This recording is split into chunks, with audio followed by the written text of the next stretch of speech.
आप भी mutual fund में इन्वेस्ट करना चाहते हो और आप एक ऐसा फंड ढूंढ रहे हो जो आपको 2022 में बेस्ट रिटर्न दे, then this video is for you. Because ये वीडियो आपके बहुत सारे मिथ दूर करने वाला है, बहुत सारे आपकी वैल्यू एडिशन करने वाला है, जिससे कि आपको पता चले 2022 में अगर आपने इन्वेस्ट करना है इन म्यूचुअल फंड्स तो कौन से म्यूचुअल फंड में आपको इन्वेस्ट करना चाहिए और कौन सा म्यूचुअल फंड आपको बेस्ट रिटर्न्स देगा। So not wasting much of your time, let's move to the mind map.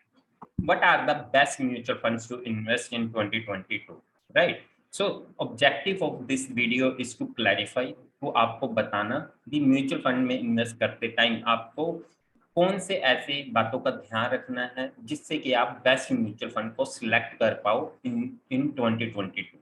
First one is according every mutual fund depends upon person to person. किस म्यूचुअल फंड में आपने invest करना है, उसके objective क्या है, उसके स्कीम ऑब्जेक्टिव के अलावा उसमें रिस्क कितना है, वो सारा डिपेंड करता है person to person to person.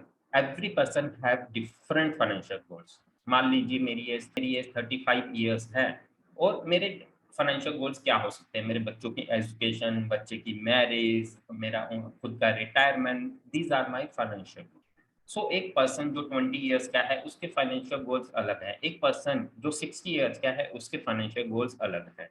सो जो बेस्ट फंड है, जो बेस्ट म्यूचुअल फंड है, वो डिपेंड करता है पर्सन टू पर्सन, उसकी एज क्या है।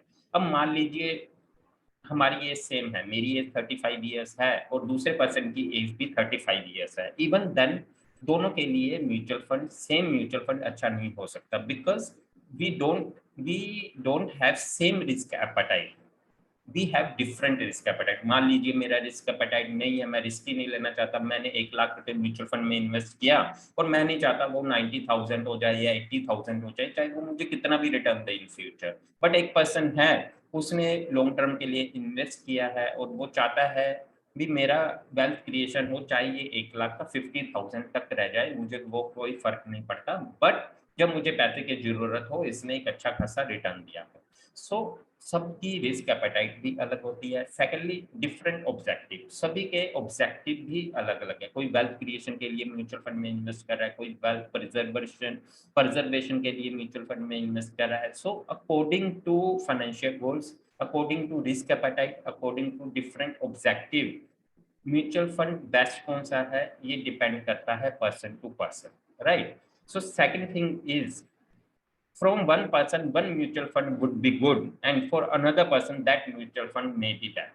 अगर मान लीजिए आपने किसी भी म्यूचुअल फंड में इन्वेस्ट किया, मान लीजिए आपके फ्रेंड ने स्मॉल कैप फंड में इन्वेस्ट किया था, राइट, आपने भी उसको फॉलो करते करते स्मॉल कैप फंड में इन्वेस्ट कर दिया, बट एक पर्सन ने, आपके फ्रेंड ने उसमें से प्रॉफिट कमाया और एक उसी फंड में से आपने कमाया, ऐसा कैसे पॉसिबल है? Yes it is possible, because I am going to give you one example for that.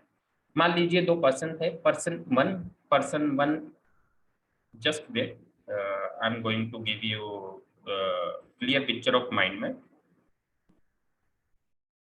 Yes, एक पर्सन था, person one invested in small cap for good returns for long term of 15 years without accessing the risk of the fund. एक person ने small cap industry, small cap fund में invest किया, उसने money control से या कोई भी दूसरे ऐसे प्लेटफॉर्म से देखा स्मॉल कैप फंड ने बेस्ट रिटर्न दी हुई है पास्ट में, तो उसने स्मॉल कैप में इन्वेस्ट कर दिया, राइट। अब क्या हुआ, 5 साल में उस फंड में कोई रिटर्न नहीं दिया, उसने 1 लाख रुपए इन्वेस्ट किया था और 1 लाख का आज 90,000 का आफ्टर 5 इयर्स। उसने उस फंड में इन्वेस्ट करते टाइम रिस्क को असेसमेंट नहीं किया, तो क्या हुआ, उसने 5 साल के बाद उसने उस फंड को सेल कर दिया और सबको बताया म्यूचुअल फंड ये वाला फंड अच्छा नहीं है, इसमें आपको कभी भी रिटर्न नहीं बनता है। अब एक सेकंड पर्सन था, उसने भी सेम म्यूचुअल फंड में, सेम स्मॉल कैप कंपनी में 15 इयर्स के लिए इन्वेस्ट किया, बट उसने रिस्क को असेस किया बिफोर इन्वेस्टिंग। उसको पता था 1 साल, 2 साल, 3 साल, 5 साल में अगर मेरा फंड का वैल्यू 1 लाख का 50,000 भी रह गया तो भी मुझे कोई फर्क नहीं पड़ता, क्योंकि मैं इस फंड में 15 ईयर्स के लिए इन्वेस्ट कर रहा हूँ। तो एट द एंड क्या हुआ, उस पर्सन ने ह्यूज वेल्थ क्रिएट किया उसी सेम फंड से जिसमें एक पर्सन ने पहले लॉस खाया था। तो एक फंड, एक स्मॉल कैप फंड और एनी मिड कैप फंड और एनी लार्ज कैप फंड, एक पर्सन के लिए वो अच्छा फंड हो सकता है और दूसरे फंड के लिए वही बैड फंड हो सकता है। ये मैं आपको क्यों बता रहा हूँ, क्योंकि जब भी आपने ऐसा कोई क्वेश्चन किया भी कौन सा फंड बेस्ट है, मुझे आप बेस्ट फंड रिकमेंड करो, तो एक दूसरा पर्सन जब आपको कोई रिकमेंड करेगा वो अपने रिस्क एपेटाइट के हिसाब से, अपने ऑब्जेक्टिव के हिसाब से, अपने फाइनेंशियल गोल के हिसाब से आपको रिकमेंड करेगा, और मे भी वो फंड आपके लिए अच्छा ना हो। तो आपको सबसे पहले खुद के लिए खुद पे काम करना, अपने फाइनेंशियल गोल्स बनाने हैं, अपने रिस्क एपेटाइट देखनी है, और उसके बाद अपना ऑब्जेक्टिव देखना है, whether you are good to invest in this fund और not, right. Next, move to the next topic. Now, every mutual fund is best. Whether you are investing in blue chip funds, whether you are investing in mid cap funds, whether you are investing in small cap funds, every mutual fund is good if you have identified your financial goals. अगर आपने अपने financial goal को identify किया है, मान लीजिए आप बच्चों की education के लिए invest कर रहे हो for next 10 years, then after getting the financial goals, you have taken mutual fund according to your risk appetite. अब आपने डिसाइड कर लिया भी, हाँ 1 2 3 साल में अगर इस फंड में कोई भी नुकसान होता है तो मुझे कोई फर्क नहीं पड़ेगा, क्योंकि मुझे इसकी 10 साल के बाद रिक्वायरमेंट है। तो आपने रिस्क को एक्सेस कर लिया। After that you are investing in long term also, you are investing for 10 years, 15 years, 20 years or even 50 years, right? Then every mutual fund is good for you, whether you are investing in blue chip, large cap, आप mid cap में invest कर रहे हो, balance category में invest कर रहे हो, या स्मॉल कैप इन्वेस्ट कैटेगरी में इन्वेस्ट कर रहे हो, according to your risk appetite, every mutual fund is going to give you huge well, right. Second, every mutual fund is bad. अब सेम म्यूचुअल फंड या एवरी म्यूचुअल फंड बैड भी हो सकता है। बैड कैसे है?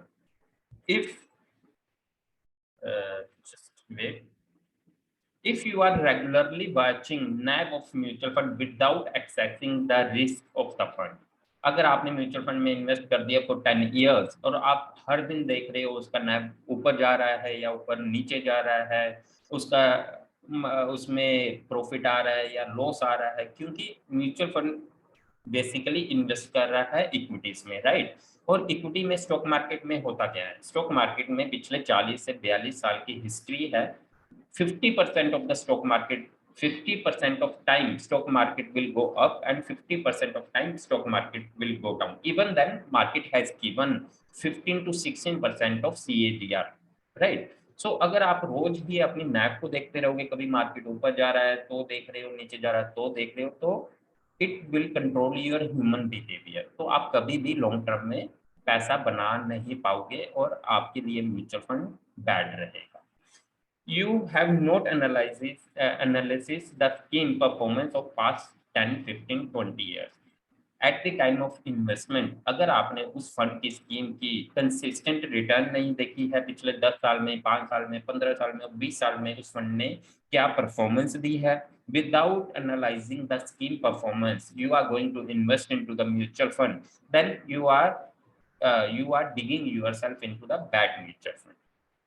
If you have invested in any fund just following the news, TV, social media of friends, अगर आप कोई भी ऐसे म्यूचुअल फंड में इन्वेस्ट कर रहे हो जो कि आपने फ्रेंड ने इन्वेस्ट किया हुआ है इस वजह से, या टीवी पे कोई रिकमेंडेशन आ रही है, सोशल मीडिया पे कोई रिकमेंड कर रहा है, तो वो म्यूचुअल फंड आपके लिए बैड हुआ, क्योंकि as per I told you earlier, every person have different financial goals, every person have different risk appetite। एक फंड एक पर्सन के लिए अच्छा हो सकता है और वही फंड दूसरे पर्सन के लिए बुरा भी हो सकता है, राइट।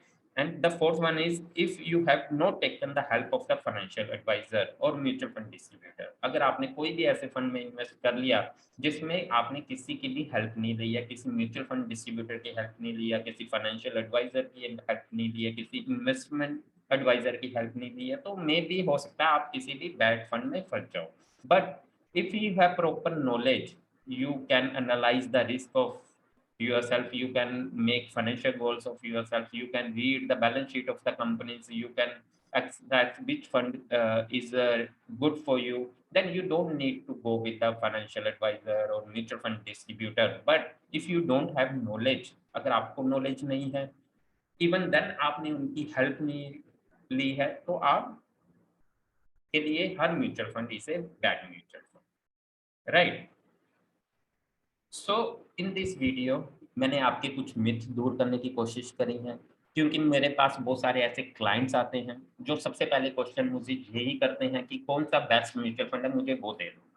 बट अगर आपने ये क्वेश्चन किसी भी अपने फाइनेंशियल एडवाइजर के सामने या किसी दूसरे पर्सन के सामने जो आपको सेल करने के लिए आया म्यूचुअल फंड, उसके सामने ये आपने क्वेश्चन किया, तो वो समझ जाएगा कि आपको म्यूचुअल फंड की नॉलेज नहीं है। और at that time he will try to sell something, वो आपको कुछ सेल करने की कोशिश करेगा। He will not to try to give you the solution, because he will understand that you don't have knowledge about mutual fund. क्योंकि अगर आपके पास म्यूचुअल फंड का नॉलेज है, आप कभी भी ये क्वेश्चन किसी से नहीं करोगे कौन सा बेस्ट म्यूचुअल फंड है जो आपको रिक्वायरमेंट है, because every mutual fund depend upon the risk appetite, financial goal, upon the person to person, right? So I think I have added some value in your life. I have taken very much time of yours, but मेरा यहाँ पे objective आपको financial knowledge देना है, मेरा mission आपको financial literacy देना है, सो दैट आपको कोई भी बेवकूफ ना बना पाए, आपको कोई भी पर्सन, कोई आपको ये ना लगे आपको कोई सेल कर रहा है, आपका वैल्यू एडिशन होना बहुत जरूरी है। So thank you so much. If you have not subscribed my videos, I'm not very much marketer. I'm not a YouTuber actually, but I'm making this type of videos to give financial literacy, right? So if you like any part of my video, just subscribe my channel and share my videos. Thank you. We'll see you in the next video. Thank you.